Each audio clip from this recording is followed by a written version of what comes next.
It is another Human First AI Marketing Podcast. I'm your host, Mike Montague at Avenue 9. You can find us at avenue9.com, where we help you create the context that you need to get the most out of AI. Usually that includes interviewing the founder, the top salesperson, the best customer, and collecting those stories to help you really hone your marketing message. And I call it the concentrated orange juice before AI waters it down. Because if you just start with the watered down message and then you ask AI to expand it into a full marketing plan, you're going to end up with some really watered down marketing. And that's not what anybody wants. But our guest this week is Joe Tuscano from Service Stories, who's doing the exact same thing, collecting the service stories for retail customers and businesses and turning those into powerful marketing. So I'm excited to jump into it. He also has a big background, featured expert in the social dilemma and experience at Google. And so we're going to talk all things data, stories, and customer service today. I'm excited about it. Joe, welcome to the show. Yeah, I'm excited too. I've listened to some of your podcasts and I think this fits really well with this audience. I'm happy to get into it and I think we're gonna have some fun.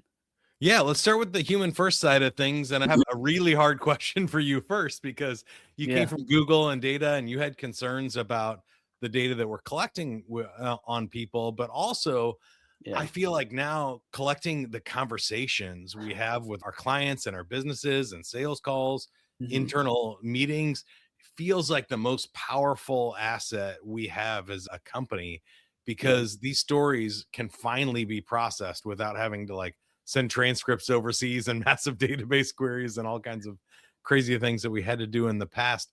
How do you balance this bad data versus good data, and how we use these in a human first way? Sure. Yeah. I should start with, despite the fact that I've spent almost a decade in data privacy and security trying to make things better for the internet, I'm a big believer in data as a product. I'm not trying to get anybody to run away from that. I don't think it's a bad thing. I just really hope that we can use it pragmatically and safely and ethically. That's been my background the whole time. I left Google because what I saw working inside of Google was just something I felt broke the code. I did academic research in college. I had to go through ethics training, and we had an IRB review board that would check to see that our practices were correct. We weren't psychologically abusing people in those studies. Wow. And big tech just doesn't have that. In my opinion, what it was and what it still is today is the biggest social science experiment in the world with no guardrails. And so I left. I wrote a book. I toured the world talking about it. I was in the social dilemma, like you mentioned, which was radical. We can talk about that too. But yeah, it's become the most watched technology documentary in the history of the world. So I've had a lot of conversations about it. I definitely watched it in the pandemic, and it made me take a digital detox and really reevaluate my relationship with technology, and in some ways shaped Avenue 9, because I was like, I know with AI, people are going to use it to scrape data, spam people and stuff. And I want to show people how to not do that. That's right, though. That's the mindset, right? Everybody is doing this.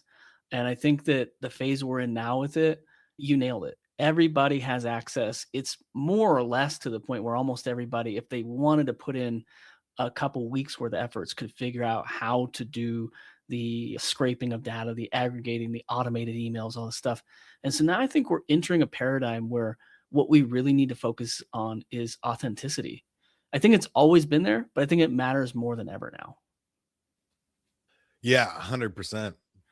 Let's talk a little bit about service stories next, and then we'll circle back to some of those other hot topics, because this idea of conversations being valuable is a new thing. I said, we always knew they were interpersonally with emotions and storytelling and all that good stuff. But now, as a data and a resource really becomes a new thing in our world. Talk about that a little bit. Sure. Yeah. Arguably, the story has always been the most important part of it. But historically, it just hasn't been easy to bring that to life, right? Think of before AI, before all this stuff, like how tiresome was it to put together a case study? How many touch points did you have in that? How long did it take you to build the one page and get all the design built and all this kind of stuff? It was feasible, but it was an investment, both time and labor. And now it's not that it's not today. There's still steps, there's still processes you have to put in place. But the fact that we are more or less digitizing everything, collecting all this data, we can creatively change our workflows. And that's what we hope to do at Service Stories. The insight that brought me to Service Stories was actually many years of doing SEO for my family's auto shop. We digitally transformed it. It grew from $3 to $11 million, and a lot of that was just digital marketing and driven through operational automations. Uh, Nice. Now, the next phase of it, though, was I always knew from working at Google that chat and AI search was coming. I remember 10 years ago when I was at Mountain View's campus and I would go into some of the rooms with a badge you got to have to get in there. And one thing I'll never forget, there was a photo on the wall of the future of AI search. And I looked at the team and I said, "Can I take a photo of that and share it with my team?" And they looked at me and they said, "If you have to ask if you can take a photo, the answer is probably no." But back then, I was working on this kind of stuff. And back then, we were teaching AI the difference between HI hello and HI like Hawaii. Right now, consider 10 years where we've come. It's actually Right. really impressive, even though sometimes the general public's, "Oh, this is such a fake tool. It doesn't give me real answers. It's dangerous."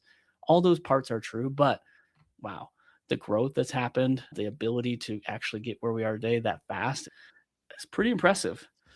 And when we're talking about customer service stories, there's a lot of problems that solves. Like it used to Yeah. just be data collected or typed in from a human listening to the conversation or a Mhm. human submitting a ticket in an online portal. And both of Mhm. those have extreme biases and not a lot of information. That's And it right. was just plain text. It wasn't even really that indexable or searchable. And maybe we Yep. had a 1 to 5 rating on success, but now we can use the LLMs to get Yeah. sentiment analysis. Was this a good call? Was it a bad Wild. call? What Yeah. happened on it? How did the customer service rep do? Why did the customer get that way? We can actually finally look at the content of these calls in an objective way and with analysis that we really weren't able to do 3 years ago. Is that fair? That's right. Yeah. And that's part of why Service Stories is even capable of being made. It's between what you're talking about, which is like the call recorders where all this is documented, and just like standard online booking systems where someone is booking and they say what their problem is, and then that gets integrated. All this stuff was just not standard, even 3 to 5 years ago, really. So between that and the fact that search is now changing so rapidly, I think it's just the perfect storm and the perfect time where for the last 20, you could say 30 years of search, it was all pretty brute force keywords. It's auto repair near me, HVAC emergency, Right. stuff like that is still valuable. SEO is not dead, no matter what anybody wants to say, but it is evolving. And that's if I learned anything from Google, I worked on Google My Business, which is now Google Profiles, and AdWords and AdWords Express merger. If I learned anything, it's that, what Google does, and when the algorithm changes, it is a significant thing, and it's often driven by their business incentives. Sometimes you get the small ones because they're just trying to fight hackers, but then you get Yeah. these macro ones, like when you went from a desktop to a mobile computing system, they required that you have a website that can be used on a phone, or you're going to drink, your rank's going to drop. Then when I was there, they wanted more people to sign up for Google Business Profiles, so they made that a requirement. I see this chat system being the next phase of it. And what that really means is that instead of these brute force keywords, now people are picking up their phone and they're having a conversation about the problems, and AI Right. is helping them. So they're going, "Why is my Jeep Wrangler blowing hot air when I have it set to 62? Why is my HVAC dripping when I just had someone come fix it a week ago?" All those kind of questions that are not brute force keywords, but you have it in the customer calls, in the tickets that have been booked. All that information is right there, along with data about how it was resolved. And all we do is pull all that and turn it into stories that mirrors what they're going to ask AI. Yeah, and I'd love to hear your take on then how we leverage that data, because from my world, I'm in the B2B space, high-end consultants that they're not recording really their customer success calls with a Fortune Sure. 500 CEO or Right. something. Don't want to do that. They Yeah. want somebody and they wanted this nice featured case study, and I'll go and interview them, or they're building a high quality course and stuff that they want to really dive into and get a lot of angles at the same time. Yep. But I can see on the retail side, like there's pluses and minuses to that. Mhm. You as a human can't go interview, collect the full story and stuff from 1,000 customers, but Yep. you now have 1,000 customers that anchor a much different data point and more insights than what I could get out of qualitative interviews. So tell me a little bit about the system, where you're getting the data, how many calls you need to make it work, and then what you're doing with that. How do those turn into marketing assets or other assets for the company? Sure. We're early stage company, so we have limited integrations at this point, but of course that's part of our roadmap. Today, we started in automotive, so we pull from shop management systems. That might be TechMetric, that might be ShopBoss or whatever you're using. And usually on those repair orders, it has all that data. So I'm pulling pretty much one to one from the API and getting that info. We also then have integrations for tools like Jobber, Company Cam, others that we've been building and getting home service businesses in. And what we're finding as we get more into the home services is that sometimes, like you're saying, all of that exists in those platforms. And other times they might have some of it in Salesforce or some other place, generally speaking. And so that will be a next step for us too, is being able to integrate multiple sources of that data, allowing you to match it up and say, okay, this ticket with John was also paired with this CRM record or something, and we can see the conversation and pull that in. Now, what I think you were getting at there that a lot of people don't ask all the time is the privacy concerns, right? And I'm very aware of that, obviously, having practiced it for as long as I did and promoted it. So that's a big part of our platform as well. I think that's a huge part of the value that we're going to provide to people too. It's not just, oh, let me toss it into ChatGPT and turn it into pseudo public information. We're actually built privacy first. We are not interested in being your CRM or taking any of those things over. We're a content generation platform. We're aware of it. Over time, we have a vision of being more of a strategic, data-driven communications platform, which is a big vision for it. But yeah, today it's more like we will help integrate that into the content, but we don't tell the story about how you helped John. We tell the story about what John's problem was and talk about from the abstract perspective. Yeah. We don't layer in anything that is going to provide more liability risk to your business. We do take the notes and stuff, but we don't pull in the details of, I don't like this customer or whatever you might have in your internal notes. Some of those things Right. come through. We don't want any of that. It's really, we're making an abstract, and it's like you said at the beginning, it's a case study, and we have a privacy layer to ensure no finances get out, no liability, no customer info gets out, none of that, because we don't need it. We need to tell the gestalt. Yeah. Now, tell me the value of these stories, because we've hinted Mhm. at a few of them, but I would love to get Yeah. your take on it. From my perspective, I've always said that if you can tell the prospect story better than they can tell it themselves, you Yeah. earn a tremendous amount of trust and credibility. And it's Yeah. really makes the sale so much easier because they go, oh, Sure. they've clearly done this a whole bunch of times. They just said exactly what Yep. my problem is. And Yep. so it's like mind reading a little bit when you can pull out what their problem is and how you solve it better and differently than anybody else. I do think it's really special for the customers who find the content. I think it's even more special for the AI engines who are now operating Mhm. differently. If people are not familiar with how AI works and AI search, there's now a new system of, it's called query fan out. So you're not just getting like the one search keywords. It's like somebody's going to speak in a 2 or 3 sentence query, natural language query. The AI is going to try to fan out and pick 5 or 10 different things that might mean, and then search for those things. And it's that fan where you have all this opportunity that we never had before.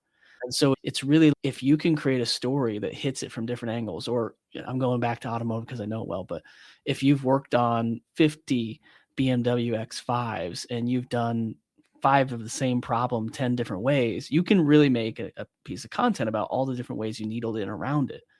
If you can be in 8 of those 10 query fan outs instead of 1, that's where I think this is all headed. Right now, people have really high level short tail keywords and they're ranking because nobody has this like fan out strategy really well developed yet. It's early days of AI, but the way we built this is that we can help companies build a content moat that like their competitors just won't be able to catch up with for quite some time. And I think that's the advantage, just like SEO 10, 20 years ago. If you were the first one in, definitely outsized advantages, right? Yeah, and we've talked about it lots of times on this podcast, and it depends on who's listening here and how much you've Yeah. looked into SEO and AEO. But the the interesting thing is that customer searches are even fanning out. They're not Yeah. using the one keyword anymore. They're getting longer. They're getting more like in depth. And then what's being served up is a lot of zero click searches, which is dramatically changing things. That there's Yeah. a lot of things happening at once. But Yeah. what gets me excited about it is that it's actually aligning AI's interest and human interest at this moment. so Yeah. that you're like, oh, okay, we could actually train an AI to talk about our business like we would train a good customer of how to Yes. refer us and how to Yeah. talk about us. And Or so your we need biz to build dev rep trust or with your them. yeah. No, and I appreciate you bringing that up because I think it's a really important point to follow up on from when I said this is an inevitable thing, just like mobile first. If we look at the history of computing, long ago, we all know the history at some point a computer was a person, it was a job. Then the Right. earliest physical computers, you had punch cards, like literal binary punch cards, and nobody wanted to learn that. Then you went to command line. You maybe had a little wider adoption at that point, but you're still learning the computer's language. So we didn't see mass adoption until the graphical interfaces when you could click and drag. Hmm. Because even a child can look at a cookie jar up on the counter, point and scream, and you know that's what they want. So when we could point and click, it was easy to use. The reason chat and conversational interfaces is something that's going to happen, there's no fighting it, is because you're right. This is the most human form of computing. It's the first time in the history of computing where the computer is learning our language and we can just have a conversation. Yeah, I think that's extremely powerful. And what it does to me, and what I try to help my clients with is forget all the stuff that used to be about the algorithm. Not necessarily all of it. I know, like you said, Yeah. SEO is not dead. And there No. are some things still that we can do to structure, but Yep. think about what kind of content would build trust and expertise with a human, and then Right. go make that, and it will be very similar for what does with AI. And so Yep. I love what you're doing is because these real stories are so powerful for humans, Yep. they become that way for AI too. So I think we can Yep. really look at both sides of the Mhm. coin where the computers can finally understand these tickets and these success service calls and things that we're ingesting, but it can also now understand our responses to those in Yeah. human language. We don't have to craft this like specific 5 to 800 word blog post with Yeah. headers and subheaders and all of this That's stuff right.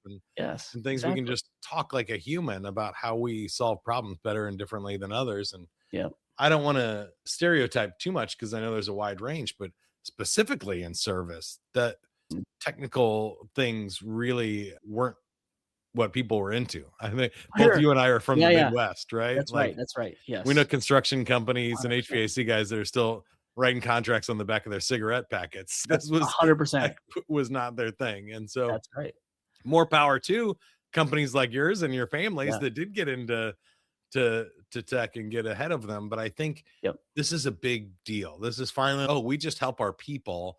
And then we Yep. let AI listen to that conversation and create the stuff that we need on the back end Yeah. without having to get all mixed up in Yeah. keywords and tagging and What SEO gets tech. me most juiced up about that is also what we're doing is so authentic. I think we talked a little bit before this about we're going to talk about the future here, and I'm going to hop a little bit here, but Yeah. I really have, I don't want to say concerns, like I don't live in fear about it, but I have concerns about maybe in the future, there's this there's this proliferation of AI content, right? There's a lot of slop out there. All these platforms are buckling down on it. That's a known fact because it's ruining their data. Imagine they're training AI. They don't want their Right. billions of investment to go downhill because of bad content. But also, I could see a world, I can't guarantee it, but I could see a world where Google and all these search engines at some point are going to require that you verify this was real, that you either did the work or someone hand wrote this or something. Like they're not going to want just like fully AI generated slop. They don't. And that's one thing I think that we really nail with service stories. We're there to help you automate, and we automate a lot of your workflow. But at the end of the day, we're also built to still have the people in the loop to QA to make sure that it is exactly what you want before it goes live. I'm sure we'll have people who just want to turn it on like auto, just let it fly. But I think especially in the trades, like you said, there's so many of those business owners who they built their name because of the detail of their work, and they will want to be hands-on. They want to use AI to take the hassle out of it, and then this becomes the painkiller. Yeah, and I'm really excited about that too because I think it finally, from the marketing side of things, like it reaches a critical mass where we Mhm. can't all just spam everybody anymore. We can't all have AI agents out there No. hunting and our leads and spamming people. That's not going to work. And like you said, it pretty quickly Google or email providers or smartphone systems are going to be filtering out AI agents and blocking them. It won't take very long because it's overwhelming. It But is. It also is. now those real human conversations when everything is fake Mhm. become extremely valuable. So it ups those where even if AI is analyzing them or repurposing them, the fact that Yeah. this actually happened with a client is a big deal. It's not a fictional case study. This is a real thing that happened in the real world. I think becomes really cool. That's right. Yeah. And I'm excited to see how it plays out too, because I'm still plugged into some of those SF circles. I go to meetups every week or two with Google engineers and guys who built some really cool stuff. And I demoed actually service stories last week with the group for the first time. And I had a lot of them hop on and be like, what do you do for agentic commerce? And how do you do if an agent does this or that? And I'm like, I hear you guys. I think you're living in San Francisco and you need to go talk to some auto shop owners and some HVAC owners. I don't think they're looking for that. Number one, Yeah. maybe not even have the language for it in a lot of times. And number two, like to me, kind of thinking as internet historian again, when I was working on chatbots 10 years ago, it was the same frenzy we're feeling today about agents. But yet, the only people who knew about chatbots back then were the people in SF. And I feel like it's the same now with these agents. It's like huge in S7. Everybody wants to throw it out. It's the next thing you have to do. But I agree with you. I think it's going to turn into a pretty malicious thing. Not like evil, but like just obnoxious. Yeah. And like, I think there's a whole world of people who will love it. And then there's a probably bigger world of people who want the utility of AI, but don't want the malware of AI. Yeah. So I want to ask you those futuristic questions here now because in the social dilemma, one of Yeah. the things I thought was most interesting was when they were talking about how Google doesn't need to listen to your conversations, that they have enough data on your purchases and your Yeah. behavior to not Yeah. even have to. That's They right. know, and I think they said in that one too that you don't even have to have a phone, and they can tell what your next purchase will be because everybody else Yeah. around you has a phone. Pretty much. And Yeah. now we're actually in this spot where the AI could actually listen to every call, and they're building data centers big enough to collect all Yes. of these conversations. How do you think that Yeah. changes, and how do you think that plays out? Will the laws catch Yeah. up? Will enough people opt in like they have with social media, and it doesn't Sure. matter, and we're all just going to get used to having every conversation recorded and transcribed with AI? Sure. Yeah, you're catching me at a really interesting point in my life, actually, because I transitioned out of the privacy work about a year and a half ago, simply because I felt that it was not gaining as much traction as I had hoped. And I felt the best way for me to make an impact was actually to go grow a business, build wealth, and then invest in future inventors and people who wanted to make impact. That's part of why I'm doing service stories, actually, to help fund some of my future ambitions and impact. Nice.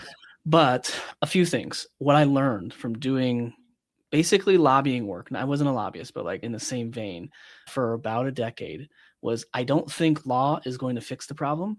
I really believed that in the beginning. I've been through the cycles. I've gotten laws passed. I actually helped draft the first data taxation system in US history.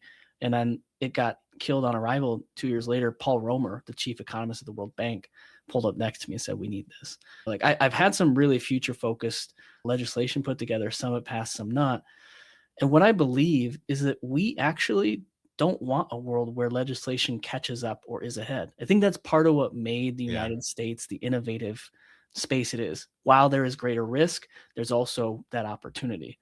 So that's one side of it. Secondarily, I fundamentally believe that we will not end up in a dystopia like a lot of people are painting. Is it possible? Sure. But I can tell you, I just got back from China about a week and a half ago, actually. My wife's family's from China, so we spent about 2 months there. That was my first time. And I didn't go for a long time because I'm a speaker in data privacy. I was like, that's not probably the place for me. Turns out I don't think I should have ever had that fear. There is surveillance everywhere. Don't get me wrong. What that leads to is there's no crime. It's super clean. If I left something out in the community and it was of value, someone's going to take it to the police and the police are going to call me and say, hey, we have this lost thing. That's a real thing I experienced. There are benefits to surveillance, and then there's the flip side, the dangers. The flip side of the United States, I don't know that I see us going all the way that China has, although you could argue we have it. It's just in China, the government is the person surveilling, and in the US, it's corporatized across 50, 100 different companies. That being said, I believe in the United States, because of our lack of regulation, what we'll actually have is a new paradigm of young kids who grew up in this, or people our age who were, we picked up a phone that had a landline back in the day. We know the world and how it's changed. And I think we're going to live like our parents did, our grandparents did when the banks were abusive. They put their money under the bed. I think we're a Mm. generation who's going to live more like aware of our data and our rights and leverage that and teach our kids. I believe it's the next generation who will create technology that we'll grow into. You know, MySpace is dead, right? There's Yeah. a lot of things Google's launched. You can go, I forget the website, but there's a whole website of everything Google tried to launch and failed. Just because they're huge doesn't mean it's guaranteed. And especially this new age potential mindset paradigm of I want privacy first. I think there's a big opportunity. And if it's going to happen, I think it can happen in the United States. Yeah, I And like that. And somebody gave the analogy of Napster one time, and at first I rejected it, and then I thought, oh, you know yeah, what? That's interesting, because he thought yeah, AI was Napster, and he's like, the government's going to shut it down. There's no way it survives. And I go, Napster didn't, but iTunes did. Like, artists get paid, yeah, and we're still buying digital music. And right. Spotify exists now, which was Yep, also built on a similar technology of yep, Napster. And you could see the same thing, where I hope we get yep, to a place where we get paid for our data, or we get paid to 100%. participate, or Yeah, like we can opt into these and there's a structure around it, but it's yeah, not the Napster days of just, oh, let's steal everybody's no, stuff and share it around the no, world with no limits. no. I actually, my TED talk is called, "Do you want to work for Google?" You already do. It's all about that. It's all about that, right? It's like how we work to create data we don't get paid for. If we didn't create that data, Google would not exist the way it does. Google Maps, imagine that's like a lot of human labor, Yeah. literally billions of dollars worth of human labor that's unpaid. Same with even like Tesla, all the self-driving cars of any manufacturer. We've all been driving for decades and they're tracking it all and then they turn it in Yeah. to their IP. When I made the data taxation bill concept, we actually were fought by First Amendment lawyers who said you're taxing freedom of speech, which was wild. If you Yeah. tax data as an asset, their claim was that data, which was created by you and I, sitting in this company's database, is now their asset and their freedom of speech that we would be taxing as a government. Yeah. Wild. Huh? But Texting your own conversation. yeah, but long story short, I do think eventually we'll get there. I don't know how long that will take, but if you think about it, we're worth somewhere around $200 a year to Facebook is what reports say. Hmm. And if you were even worth 25 cents to the average company, and let's say your data was touched by 50,000 companies a year, which is honestly like quite likely, Yeah. you would get $12,500 a year in data income, basically. If you did that, 25 cents for every business that touched your data. That's a reasonable number. And if you look at, there's all these people who are saying we need universal basic income. Mostly that's Mark Zuckerberg and Elon and Jeff Bezos, because they know if they don't feed people, they're going to get eaten. They're talking about universal basic income and they're saying it should be about 10 grand a year. What if we just monetize data appropriately and fed people based on the work that they're doing, which is creating the data assets that drive your AI? Really paying us what is now blue collar labor, like coal mining. We're digging up data every time we click. Yeah. That's how I see it happening. And I don't know when it will happen, but that's again potentially next generation. You also have, like, when I talk about investments there, you think about all the new age wealth that's been created through the internet. You're going to have people who are just turning 25 and 30 and 40 years old who like made millions just being an influencer, who can now change the economy in a way that historically investors was like, okay, I built my corporate career for 30 years. I was a CEO and then I'm going to try to maintain the same structure. You have a new wealth has been distributed very differently over the last 10 and 15 years because of the internet. So I'm very excited about what's going to happen. I don't know exactly what it'll be, but I'm excited. Yeah, I would imagine the distribution continues for a while, but Mhm. kind of like I was talking about with AI spam from marketers, I feel like there is going Mhm. to be a consolidation again, or another reshuffling. I don't I could be wrong on this one, but I'm hoping AI creates that where Yeah. like we've gone from 3 TV channels to 100 cable channels to Right. infinite number of YouTube channels to now infinite number of AI. They're not even tied to a human, infinite number Yeah. of AI creations. Like it feels Yeah. like we got to shrink that back down, that somebody will start consolidating or curating or using our own personal AI Sure. to start filtering out some of those things too. But I like your vision for the future. I think that would be a cool Yeah. outcome, and 10 grand a year is not a lot, but But that's it's a 25 start. cents, right? Imagine if you were if Facebook's $200, if I put the median at 25 cents, it may be a lot more than that. I think it's a lot more than that. But yeah, and then same to that same point you're saying, I actually think I believe fundamentally where we're going to head into is a world of SMB software businesses. Yeah. Rather than the big Googles of the world, AI is enabling almost anybody to create. And like at this day and age, some of it's really not high quality, but we're very early.